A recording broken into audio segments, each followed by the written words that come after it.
My name is Jacob Trigleth. I started out in Springfield until about kindergarten, and I moved to St. Elmo until 6th grade, and then I moved to Altamont and went to high school in Altamont from there on out. High school I went down to SIUC, Southern Illinois University, Carbondale.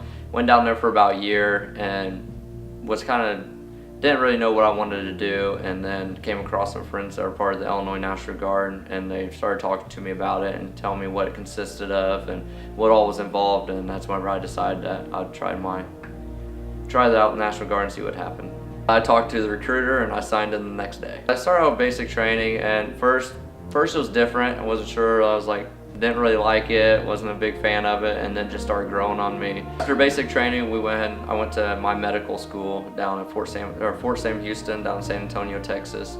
I was down there I went down there in early December and graduated in April.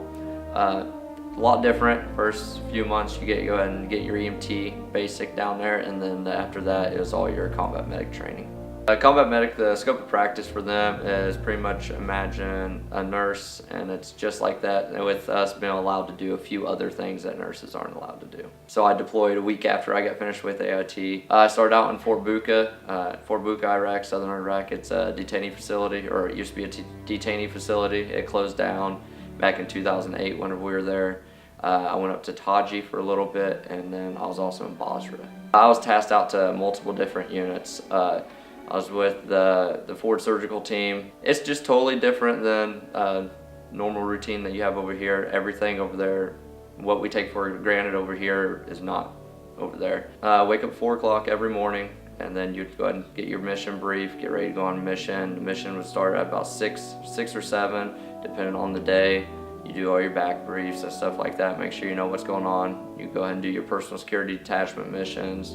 We had some instances with the IDF, the indirect fire, that came into the base, that we had some people hurt that we actually had to treat, and we also had a couple crashes that were brought in to us when we were at Bucca. We had a lot of IDFs on Camp Basra. We had some IEDs within the convoy, which is your improvised explosive devices that they put inside the road to try to stop convoys, things like that.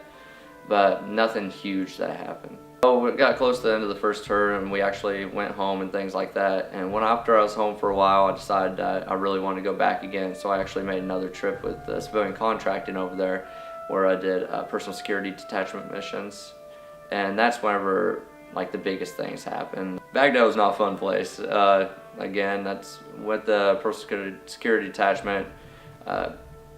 You don't really have all the special stuff that the military has. You don't have your up armored Humvees, things like that. We do have SUVs that are up armored and things like that, but it's more blending into the surroundings instead of actually being there to help out others. Whenever I was over there with my civilian contract, we actually got tasked out to them to help with the PSD missions with them, and also the Navy SEALs were also on the compound right next to us. You get to see different ways of people doing it. Instead of just doing it your basic ways that we've always been taught in the military, you learn ways that you make things go easier, make things actually run more properly. You grow up a lot afterwards.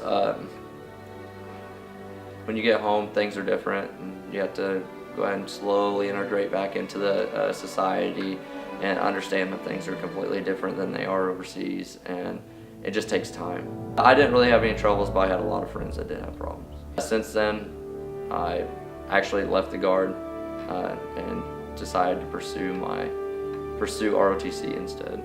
I felt like I helped a lot of people on the enlisted side, and I felt like after all the experiences I've had that I could help more people as being an officer. I plan on doing 20 more years. I've already done 10 years in the Guard almost. I hit my 9-year mark this month, and I want to do 20. I really want to hit 30 combined, so 20 to 21 more years. It was probably the best decision of my life. It's something that I enjoy. It's something I'm glad I did every single day.